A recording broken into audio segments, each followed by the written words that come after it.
तर आपलं कुणाशी वैर नाही, आपण युद्धबंदी केली अशी सूचक प्रतिक्रिया नवी मुंबई महापालिकेतील घवघवीत यशानंतर भाजप नेते आणि वनमंत्री गणेश नाईक यांनी दिली आहे। दरम्यानच्या काळात गणेश नाईक एकनाथ शिंदे वाद शिगेला पोहोचलेला होता आणि त्यानंतर आता त्यांची ही प्रतिक्रिया समोर आली आहे।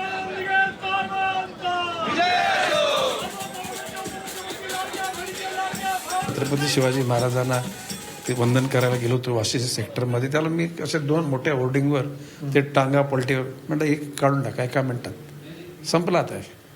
अशा स्वरूपाच्या कुठे फोटो, कुठे व्यंगचित्र, कुठे घोषणा मला नाही पाहिजेत। किंबहुना मी सांगितलं की पराभूत झालेल्या उमेदवाराच्या घराच्या आसपास तुम्ही फटाके बनवतो नका, फटाके कुठंच वाजवू नका, स्लोगन शाउटिंग पण करू नका।